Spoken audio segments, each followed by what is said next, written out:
So, welcome to our debate about North Macedonia in the European Union. Obviously, it should be fast in the European Union, and we have lost enough time already. North Macedonia, please join the European Union now in this mandate of Ursula von der Leyen. Now that it can be really the fact that all citizens of North Macedonia vote in the European Parliament elections in 2024. That must be the target of all stakeholders, of the European stakeholders, of the European Union, of all member states, and also of the North Macedonian elite. How to achieve that? First of all, let me remind you, Macedonia is already in NATO as the 30th member. That's the most important condition. Macedonia has already a currency pegged to the euro with a firm fundament. So that's very good. And Macedonia is now really reforming, has a very reform-oriented pro-European government. And so the idea is basically, together with Montenegro, which is similar advanced, if not more advanced economically, North Macedonia and Montenegro to join the European Union, and North Macedonia as the 29th member state. And that's very justified. If you look a little bit at the economic data, GDP per capita, it's $6,000, 6,100. It is actually quite advanced in that category. It's of course behind Bulgaria today, but it's about the level of Bulgaria in the beautiful year 2007 when Bulgaria could join. And that must be the reference. So basically that's the message of this presentation. I will now a little bit assess the enlargement reports, because last Wednesday the EU Commission has presented the enlargement reports. And obviously it's a sign that the EU is still very hesitant to really promote enlargement agenda. It's unfortunately not a priority of the European Union right now, and this needs to be changed. Yeah. They have done a package presented, the 9 billion euro package, the billion euro package. That's of course very necessary, but obviously it's also not enough to really help during this corona crisis, and it's 6 countries. So ultimately it's good, but it's by far not enough. And Brussels has avoided all the really important questions. So what I call for is for the countries to unite Ukraine and the Balkans, Georgia, Moldova, the 9 countries which should be in the European Union in the next 7 years, to unite in a strong platform inside the Regional Cooperation Council, and then to really try together to unite inside that organization and to combine the forces to open up the European Union towards the European Union of 37 member countries. So what really should have happened, and we lost another year, is obviously the EU candidate status for Kosovo and Bosnia. It should be very clear. And then the EU potential candidate status for Ukraine, Moldova, Georgia. That should be really happen as well in this year. So we lost another year, unfortunately, due to lack of leadership. So what we need is a clear pledge that all NATO allies and Euro adopters can join the European Union in 2023. That would also require, obviously, North Macedonia to adopt the Euro, which I'm very much in favor. And then to offer all the 9 countries to form a separate EU customs union, similar like Turkey has it, and to inside CEFTA, obviously. And to Euroize all the countries and who want to join the European Union, and develop a new partnership with the NATO ally Turkey outside of the EU accession process. And that is, I think, what really should have happened. And I was very happy, actually, it was parallel, the EU-Ukraine summit on the 6th of October and the presentation of the enlargement reports.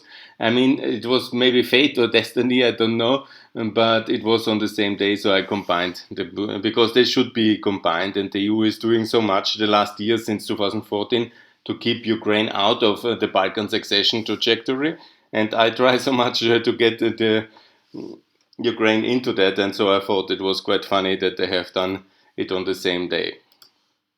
And so the 9th of September, it's obviously a very important Euroization. That's basically unilateral adoption of the euro, and so to speed up unification economically first. Yeah, that's the idea.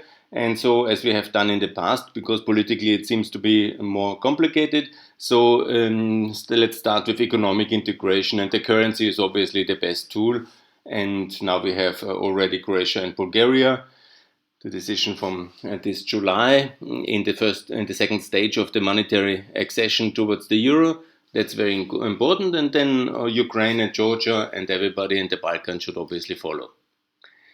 So that's basically my call for a so-called new Werner Plan. Werner Plan was the Luxembourgian prime minister who has in the 1970s, it was adopted the Werner Plan for European currency union. That was really the fundament of the euro politically. Obviously, it took longer because of all the terrible 70s and the shocks we had with the end of the gold standard, the Nixon shock, the whole crisis of during the Cold War and the inflation crisis. And it took until 79 until the West had recovered. And then it took still until 99 and the victory in the Cold War until it was possible to really start the euro. But nevertheless, good things unfortunately take time. Now we need a similar courage, similar plan, the Werner Plan 2, and basically to bring stability in the new second Cold War we have with Russia towards the Eastern European countries and build a fast track, basically enlargement, especially of Romania, but hopefully then others will join as well. And then also to have Euroization of Ukraine, Georgia, Moldova, and the whole Balkans. So the EU, what they now have is basically more money because of the recovery, and parts of it will be put to the Balkans as well. That's in principle very good.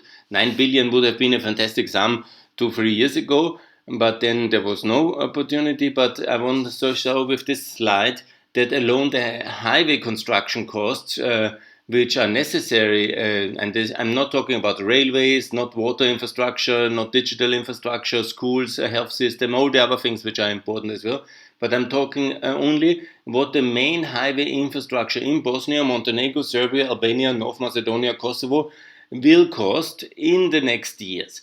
Obviously, when the money is not there, it will need longer. But I'm just talking about normal highways connecting the main capitals. Not extra fantasy parts of any additional highway, but the rough infrastructure, I would estimate in the next 5 years best, but maybe in the next decade, will be 20 billion euros. Yeah? That is about the cost to have normal highways. Obviously, some can be partly financed from the states, but in this crisis, they are really at the limit of the fiscal space. And I just want to say that 9 billion sounds a lot, and it's good, but it's by far not what is needed in order to build up the Balkans to European level, and it's much better inside. I want to focus in that presentation here now about Macedonia and about this very specific situation of Macedonia, how it can catch up. It is necessary to have, based on the role model of the German-French reconciliation of 63, a fast-track reconciliation with the neighboring states. Yeah? And here Bulgaria places, but all countries have some issues, and so I will discuss all of them. But first of all, today it's the 11th of October. That's the day of the Macedonian uprising against the Bulgarian occupation in 41. You see how complicated the history is when you see also the map here, how far Bulgaria, as an Axis ally in World War II, has gone to the west in that years, because they never were very happy with the Serbian occupying Kosovo and Macedonia in 1912, and nor were the Macedonians, by the way. And so then it was the situation in World War II. And this is very much an identity moment, obviously, for the Macedonian state today, because in Yugoslavia it was really the one identity moment, the 11th of October, 41, when the start of the partisan uprising against the Bulgarian occupation was taking place. How to square that circle after Bulgaria has already said it wants to block the North Macedonian EU accession because of this kind of issues. I think it's much better to celebrate this event, the 11th of October, together. Bulgaria is now a NATO ally. Macedonia is a NATO ally. The past is the past. We cannot change it. The Germans, French have managed to go to Verdun together and to build a powerful reconciliation partnership when really terrible things have happened, obviously there, and obviously they have happened in the Balkans as well. So this kind of events must be celebrated together. This is the way, not against using commemoration agendas against countries. This is what the socialists and nationalists do. We in Europe, we use commemoration days and celebration days to unite the European Union. That's very important. And so celebrate this together, learn from Adenauer and de Gaulle, from Mitterrand and Kohl, and there are many other examples. And this is really what North Macedonia and Bulgaria should do. Celebrate the 11th of October, but as a Bulgarian North Macedonian Friendship Day. So the same is also true for the 15th of October, because here we have the date when in 1912 the ultimatum of the Balkan allies against the Ottoman Empire. Basically, this was very much the start of the First Balkan War in that sense. And it was obviously, here's the map how the Balkans and the Southern Balkans looked in 1912. And everything has completely changed. New countries have been born, especially Kosovo, especially Macedonia. And it's important, also to make peace with our NATO ally Turkey. Yeah? And that's why it's important to use this day for Turkish-Macedonian friendship. The 15th of June is a very important day. In 1913 it was the so-called Tikvesh uprising, meaning that the Macedonians, who were at that stage liberated, occupied, the Serbs said liberated, the Macedonians were so liberated that they made an uprising against the Serbian authorities, because the Serbs went south along the valley of the Vardar and took Kosovo and Macedonia, while the Bulgarians were busy with the Turks close to Istanbul, and the Greeks took Thessaloniki. That's the short story of the Balkan Wars. And basically then the Macedonians really made this uprising. The Serbs crashed it, obviously. But this is a very important date in the Serbian-Macedonian history. So it's useful to use this date for reconciliation. And hopefully Serbia will also join NATO. And then there is this reconciliation possible between Serbia and Macedonia.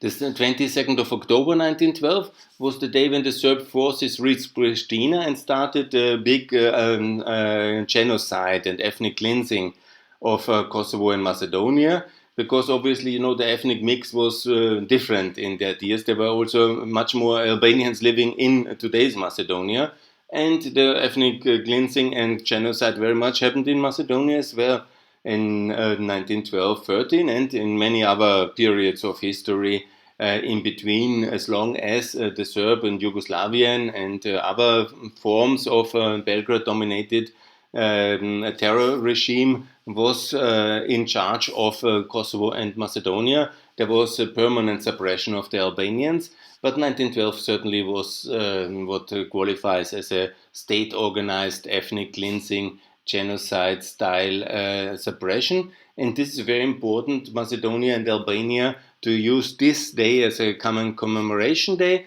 also to discuss now about friendship in European Union, but being aware how terrible that day was in the history of all Albanians in Macedonia, in Albania, and in Kosovo for that terrible year 1912.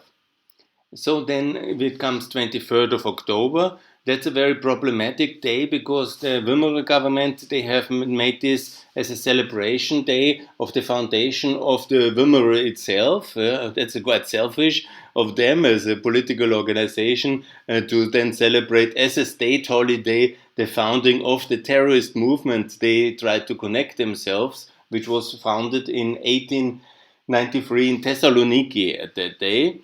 And this is not how we should celebrate commemoration days. To celebrate the foundation of terrorist movements. And that's not how I think we should do that. That's not the way we should do that in the European Union. And we have also not the Sedan Tag anymore in Germany. The were celebrating the German unity of 1870, the defeat of France, and all this disaster led to the First World War. So I think a Sedan Day style of Wimmere Day is not appropriate for a EU member country anymore. So please, this day can be transferred if there should be a public holiday, okay. But then, as for Macedonian Greek friendship and reconciliation, and because that's a really big achievement, then of course, this Wimmere was also contributing to the general liberation struggle. You can argue it like that, and of the whole of the Balkans, because Thessaloniki was an Ottoman city, obviously, until 1912, when the Greeks have actually liberated it in that year. And so I want to say that the 23rd of October, whatever it can be changed, I recommend the Macedonian Greek Friendship Day, but I certainly call not to have it the Wimmere Day anymore, because that's highly provocative, and it's not about national provocations but national celebrations. And a short reminder that it's not the Wimmere which liberated Macedonia, because Macedonia was not liberated in 1912. It was immediately part of the Serbian kingdom and occupied, and then it was permanently, it was never free. In no state it was free until 1991. And because of the end of the winning of the Cold War by the Western powers and the end of Yugoslavia, and then the recognition of Macedonia in 91 in September by the Western powers. And so then it came to independence, and it was not the Wimmere, I want to make it very clear, but it was the Western victory in the Cold War, which led to the dissolution of Yugoslavia and the internal struggles of Yugoslavia. So it's certainly not the Wimmere's success, and it needs no national day for Wimmere. So the North Macedonian Kosovo friendship is very important. I recommend the 9th of June, and that's the day of the Kumanovo Agreement. Basically, the last big war of the Balkans for liberation was finished. Kumanovo is in Macedonia, in North Macedonia, and it came to the end, the Serbian rule of Kosovo after 77 years. And so that's really the right symbolic date, the 9th of June, for Macedonian Kosovo reconciliation.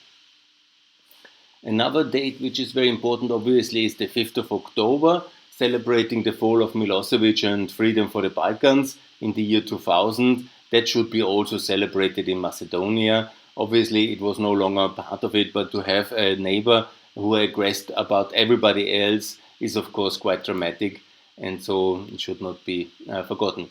20th of June, let's never forget, nostalgia, some might have it, but it was never a democracy. After this parliamentarian shooting in the year 1928, actually happened this in June, when a Croatian parliamentarian was shot in the Belgrade parliament. Then the end of the Yugoslavian democracy was with that sealed. 6th of January in 29, it was over, and it never recovered into a democratic state until the fall of Milosevic and Djindjic taking power on the 5th of October. So then came commemorating the Serbian colonialism, that is basically the 8th of October, Serbian colonial crimes. That was again 1912 year map of the whole region at that time. I have also proposed the 2nd of October, that's the day of the Mürsteg Agreement in 1903, and hold the question of the uprising, the Linden uprising, which was on the 2nd of August. And so basically these are the days to commemorate Ottoman colonial crimes, this all failed international and Macedonian uprisings, failed international efforts of liberation, of peacekeeping. This was very complicated efforts, which all key contributors to World War I. But these are the moments to commemorate. And then obviously the various stages of the Second Balkan War. That was the 13th of July. That was big, obviously, land grabbing, the Second Balkan War, when basically Serbia, you see very well, has taken Macedonia and Kosovo. The Bulgarians were not happy with it and started the counterattack and the Second Balkan Wars.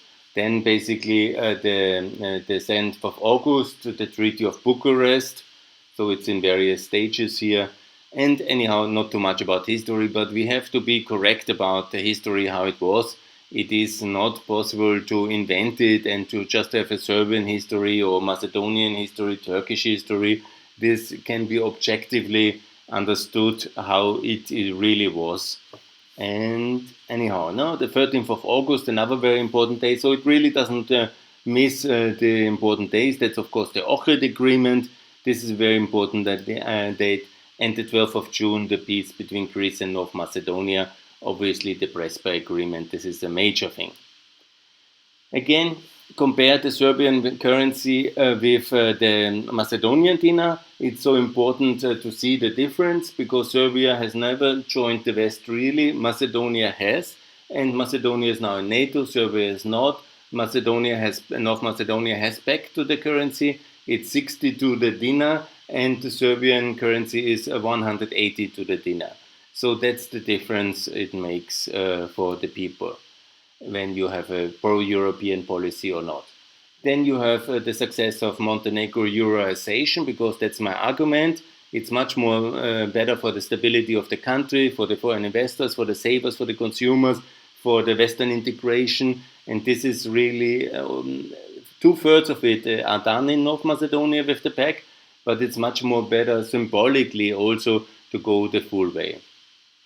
Here, obviously, the day 8th of December, Macedonian independence 91, and this is a day to joy because that was really the freedom of Macedonia, backed by the West and then recognized gradually by the West with the independence referendum, and that's really to be celebrated. That's the real day of freedom. I'm calling a little bit also for Macedonia, to join the sanctions against Russia, because there is a very unfortunate fact that Macedonia still has not joined the Minsk sanctions, and that's very unfortunate. And that really does have to happen now, because why to subsidize countries which are then hopefully also fast in the European Union, but not ready for full support. Obviously, we did many failures in Macedonian politics. It's one of the most complicated questions, maybe. But remember, the Bucharest summit, it will always live in political history of Europe, be the symbol of Macedonian lost decade. We took 12 years to recover for Macedonia to join NATO. And then it was very clear that also Ukraine, Georgia, and the wars connected with our failure at that summit in 2008. So what is my basic argument? Invite and build a consensus, and that's important to adopt the euro in 2021, work better with the neighbors, and make sure that the Europeans are convinced that there's a strong leadership for European accession, and the best is to show it with the adoption of the euro. Obviously, that's not alone, but now with all the money, we have the resources for EU 30. Obviously, now the UK has left, but Montenegro, North Macedonia, Albania, they can join the EU in this mandate. Why not? It's it has in all economic criteria. It's also where Romania and Bulgaria were. I have compared it here. In the moment, Bulgaria was at 6,000 GDP in 2007. And that was the accession moment. So Macedonia definitely will be higher in the accession moment in 2 years. And that's totally justified. Similar can be said to Montenegro. It's already at close to 9,000. That's the level of Bulgaria today. So I think we can really go ahead. So we also do a lot of Corona rescue packages for all the three countries. That's also very good. But the best rescue package is obviously accession, fast-track accession. And the conditionality, which is always mentioned, these three countries are NATO allies and they are doing their best. Obviously, all things are not so easy, but many things can be solved, like with Romania and Bulgaria inside the European Union. And we already have 15 years of negotiations and progress in the case of Macedonia. And obviously, this is now a little bit ridiculous when you now celebrate in December 15 years of Macedonian candidate status, then I really ask myself, what is the whole idea? So the overall strategy, I just want to remind you, we basically, I recommend the Adenauer plan. It's repeating the Western German success model with currency reform, NATO accession, and EU membership. And it was the key to winning the Cold War. That was basically Western Germany in the Western structures, and it has worked so well. So the same must be repeated from Ukraine to Macedonia, and we have to be fast. And the key is now to repeat the success of what we also did in 2004. There's nothing fundamentally different to 2004 and the years before. The big enlargement, or 2007 with Romania, Bulgaria, all worked perfectly fine. Obviously, in the details, there's always issues to be attached, but that's why we have the European Union to help the countries to sort the things out and get to better standards. That has very much happened everywhere. And the same is also true for Macedonia. So the message is here: adopt the euro. Macedonia is already in NATO. That's a big celebration. And make sure that the EU membership is not à la Français delayed for whatever, another 15 years. Then we are a little bit ridiculous. No, we're going to include Macedonia, North Macedonia now. And the road ahead is 2023. And for the European Parliament elections in 2024, that all Macedonians can vote already. That shows the attractiveness also of the European level. And I have done several other slides where I call for Ursula von der Leyen to understand that for the European Union now after Brexit, 3 new countries, Albania, Montenegro and Macedonia, North Macedonia, is really the sign of progress, the sign of attractiveness, the sign of success. And please, I have made it very clear, I think in this slide, it's not about, where is it? No, this is basically the idea that we can bring. I made a little bit of a Ursula von der Leyen to call her for that. But the idea is not to administer only. It's not about Green Deal, digitalization, and all these, internal issues which are important. Yes, but the ultimate question for a Commission President is enlargement. Which countries can benefit from membership? This is the crucial question, the king's question, if you want to call it like this, the queen's question. And this is where we will need leadership from Ursula von der Leyen and the leadership of this commission. And please, I call on all to make it possible. This is the way ahead. The European Union of 30 members in the year 2023-4 to be ready for the next parliament election. Thanks a lot.